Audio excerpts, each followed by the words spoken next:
Hey everybody, it's August 11th, 2022. Video's early today. I keep forgetting that I'm going to be on vacation, and so anyway, I'm not going to be here tomorrow. I'm not going to be here on Monday, so I'm going to do video tonight, and then I'll do another one, public video, on Tuesday for all of you. So let's take a look at what I said on Monday. Bitcoin had begun pushing towards the 25 to 27.5K area. We did still technically have all four of these paths though, so just basically more chop. It started looking like we were making our way up there. We didn't quite hit 25. We got about 24.9. So it's possible that's all we get. I still think it's most likely we get a little bit higher, but we are definitely in the area of potential topping out relatively soon here. So I want to take a look at these four paths and see if any of them have come off the table yet. I don't think technically they have, but let's just take a look. All right, so I've been working under the assumption, here is our move off of the low. If you remember, once we hit this region right here, I said there's a 70% chance the bottom is in, and then I longed the crap out of this area, right? I've been holding the longs since that time. So that would make our first wave up right there. We had a really long, drawn out second wave, and then third wave probably ended here in the yellow count. Here was a short little fourth wave, and now primary scenario is that we are working on this fifth wave, and we should see an A, B, C up in that wave 5. So that's what we're waiting for this to end up playing out, and that's been my primary scenario. So what I looked at on Monday was basically this 5-wave move here is the A wave. This was 5 waves down in an A, 3 waves up in a B, 5 waves down in a C, and that finishes the B wave. Okay, that's C of B. And now I'm looking for C of 5, which ideally should hit anywhere in this red box right here. And as you can see, we came up a little bit shy. Now it is very possible for things to truncate. We could be done. It could already be done with that move to 24.9 and just come up a little bit short. Not the primary scenario I'm thinking of right now, but it is a possibility. So I was looking at potentially yesterday, I sent an update out to members. I wasn't completely convinced by it, but I said this is potentially our 1 and our 2 here, and then we could see a 3, 4, and 5 like this. Obviously, we're not looking impulsive at all now. So we're going to have to get rid of these boxes because they're fairly meaningless for a diagonal, and we're probably doing a diagonal situation here instead. So let's take a look at that, assuming that's our 1 and our 2. That really isn't high enough for it to be a 3, so I think we may get like A, B, C up in a 3, and maybe that 3 just goes a little bit higher. So let me kind of move this down as my expectation, and then we would get something like this for, it's hard to say, maybe it overlaps with the area of 1, and then one more push-up after that. But let's see where the 1618 is. That's a typical target for 5. Yeah, so right about 26K is potentially where we may end up going for that fifth wave, if we end up playing these 5 waves out, which really we should, but like I said, there's always a possibility we temporarily topped already. All right, so that's kind of what I'm expecting anyway. Still probably just going to kind of grind up into that area for a while, but honestly, anywhere in here is a fairly decent area to deleverage. Now, the other possibility is this is A, B, and C in a first wave. Maybe we haven't done wave 1 yet. And this could now be wave 2. That's certainly possible as well. That would potentially point us higher. Would still be a diagonal. But we may see something like this: 1, 2, 3, 4, and 5, and kind of get into the upper regions of that box. That is a possibility as well. We're dealing with three-wave structures, so it is very difficult to tell exactly which one of those is going to be correct, but either one of them is possible in the micro. That would look something like that. We'll call that orange. All right, so either way, probably pressing up a little bit more, probably, to complete this. So realistically, you know, this, again, it's all chop action, it's all three waves, but the main thing is to look at the macro viewpoint. I knew macro viewpoint, this was a good buying area, and I know macro viewpoint, this is a good selling area, or deleveraging area, de-risking area, right? If you want to hold on, you know, I'm personally going to hold on to a pretty decent portion of my spot buys. I'm not selling all of them. I have already begun selling some spot, you know, as we're approaching the top here. I hold alts as well. There's some alts I've begun taking some profit on as well and selling and raising cash. Because once again, you got to look at the macro and say, this is looking like a very completed count right now. Anywhere it can complete right there, or it can push a little higher, but anywhere in this area is a really good place to raise some cash and get ready for a pullback, right?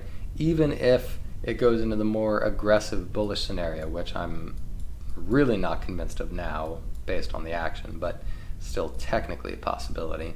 This blue count that I've been talking about,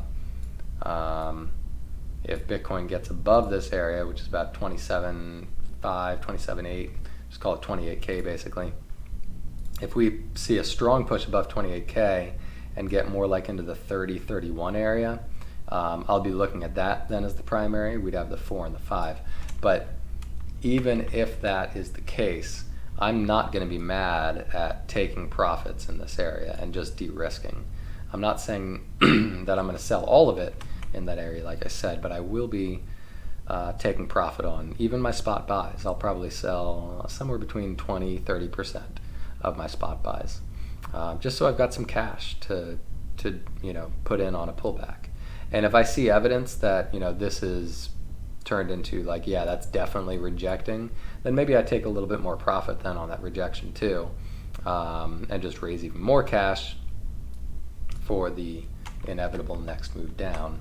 But by not selling all of it, I'm still allowing for the possibility that it could go higher, and then if that's the case, I'm going to want to raise more cash here, right? So raising, you know, cash, 20-30% cash there, and then raising even more here is completely fine with me, because we are still going to have a nice big pullback after that where I can put it all back in. So that's the plan for me anyway. Make your own plan that you're happy with. All right, let's take a look at the orange scenario, which refuses to die, this one here. And I have to keep an eye on this because, you know, this fourth wave, it didn't actually come down and hit the bottom of that trend line. And so I said, you know, it is possible this is A, B, and all of this is a C wave coming over here to basically move this 4 up here. Okay, that's still possible, and if that ends up playing out, if we come down here and touch that line, we can reset 4 and still make a move into this area right here, right? So we've got plenty of possibilities that are still giving us 25 to 27.5K, and far fewer possibilities that say the top's already in. But again, it's possible that the top's already in. So we just need to keep that in mind. Honestly, if I don't get to sell in this area and the top is already in and we just start falling, whatever, that's fine. I bought further down anyway, so I'm not too concerned about it. It just means I won't have extra cash to throw back in necessarily. You know, unless I move some money from a bank account or something to buy more, which I may end up doing. But once we do get a top, and let's just play devil's advocate and say that's the top already, which I don't think it is, but if it is, because this is a diagonal, we can get a very, very severe pullback. It can come down to like the 764 area. That's 19K, right? It could even come down as low as 18.3. That's the 886. Okay, second waves can go as low as the 886. So this can come down to 18.3 if that's the top, and still then give us a bullish move up to and over 100K in the long run. It's really not bearish and telling us that we're going to have a new low until we go below 18.3. And then we're stuck with the other possibility that we potentially just get a double bottom there, which is still possible too. So lots and lots and lots of possibilities here. Main takeaway is any further pumping that happens is a very good place to deleverage. If you're leverage trading, personally, I do have some leverage longs running. I'm going to be closing all of them. Once we're in this area, I have no interest in playing leverage whatsoever, right? And raising cash from spot buys, at least a partial amount from spot buys, is my plan for that area as well. So definitely going into a risk off area, okay? Down here was risk on. That was like, let's buy. Up here is risk off. This is, let's take a beat, let's sell, let's raise some cash, let's calm down on the leverage, and just wait for the pullback whenever it ends up happening. All right, hopefully that gives some insight. Use that, and like I said, make your own plan that you're happy with.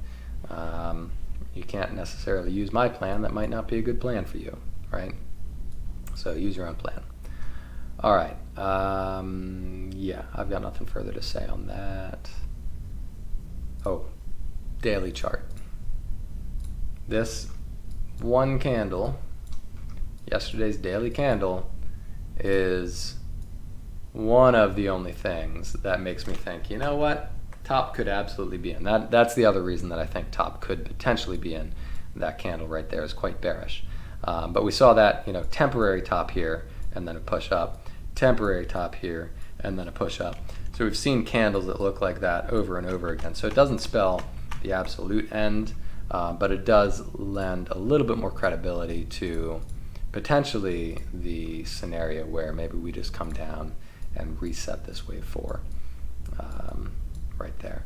So that is a possibility, and it could again signal that the top is actually in, but until I see further proof of that, I'm not going to assume that's the primary scenario. Micro action, not really telling me anything right now, so I can't add any clarity for anything based on that. So for now, just go to risk off mode as we get further pumps, and otherwise we're just kind of sitting and waiting for the price action to develop. All right, guys, have a good weekend. I will talk to you all on Tuesday. Make sure you check out the suggested video here, hit the subscribe button. I always forget about this part. Hit the like button, hit the subscribe button. Stop making me remind you. All right, good night, everybody.